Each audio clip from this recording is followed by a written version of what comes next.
प्रारब्ध बनाम कर्म, क्या सब कुछ पहले से तय है? अगर सब कुछ प्रारब्ध में लिखा है तो इंसान मेहनत क्यों करता है? और अगर सब कुछ कर्म से बदला जा सकता है तो फिर भाग्य नाम की चीज होती ही क्यों है? आज हम उस रहस्य को समझेंगे जो गीता में भी है, उपनिषदों में भी और हमारे जीवन की हर पीड़ा में भी छुपा है। जय श्री राम मित्रों। आज हम बात करेंगे प्रारब्ध और कर्म की। एक ऐसा विषय जो हर दुखी इंसान पूछता है, हर असफल व्यक्ति को परेशान करता है और हर सफल इंसान को विनम्र बना देता है। अगर आपके जीवन में कभी यह सवाल उठा है, मेरे साथ ही ऐसा क्यों, तो यह वीडियो आपके लिए है। प्रारब्ध क्या है? प्रारब्ध पूर्व जन्मों और इसी जन्म के पुराने कर्मों का वह हिस्सा है जो इससे जीवन में हम भोगते हैं। जन्म कहाँ होगा, माता पिता कैसे होंगे, शरीर, रंग, कद, जीवन के शुरुआती सुख दुख, ये सब प्रारब्ध तय करता है। प्रारब्ध पर हमारा नियंत्रण नहीं होता है। इसीलिए शास्त्र कहता है प्रारब्ध भोगे बिना नष्ट नहीं होता।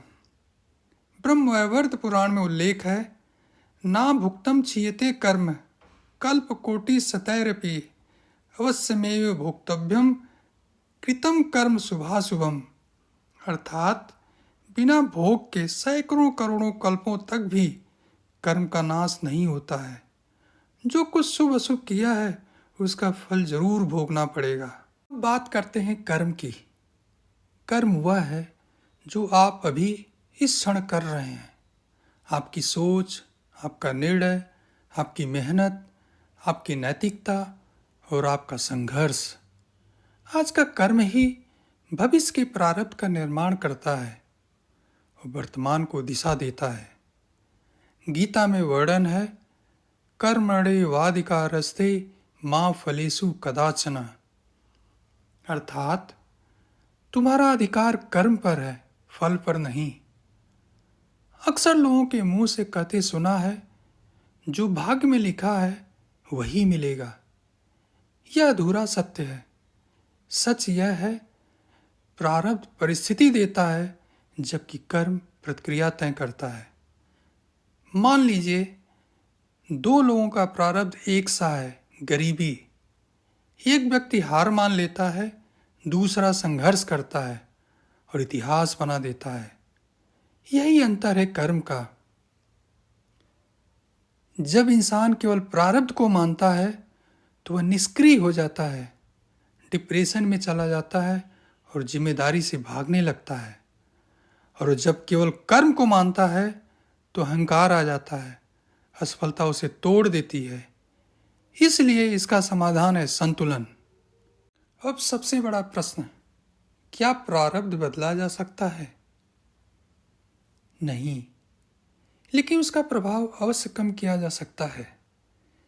सही कर्म, संयम, सेवा, साधना और ज्ञान से। भगवत गीता में भगवान कहते हैं, ज्ञानाग्नि सर्व कर्माणि भस्म सा कुरुते। अर्थात जिस प्रकार प्रज्वलित अग्नि लकड़ी को स्वाहा कर देती है, उसी प्रकार से हे अर्जुन, ज्ञान रूपी अग्नि भौतिक कर्मों से प्राप्त होने वाले समस्त फलों को भस्म कर देती है।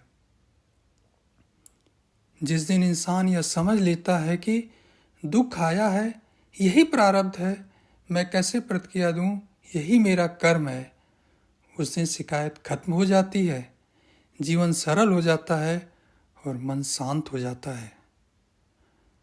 प्रारब्ध आपको जहाँ खड़ा करता है वही कर्म तय करता है कि आप वहाँ से कहाँ पहुँचते हैं। इसलिए यह मत कहिए मेरे भाग्य में नहीं था, बल्कि यह सोचिए क्या मैंने पूरा कर्म किया। अगर यह वीडियो आपको सोचने पर मजबूर कर दे तो समझिए इसका उद्देश्य पूरा हुआ। इसलिए वीडियो को लाइक करें, चैनल को सब्सक्राइब करें और कमेंट में लिखें, आप कर्म में विश्वास करते हैं या प्रारब्ध में, या दोनों के संतुलन में। जय श्री राम।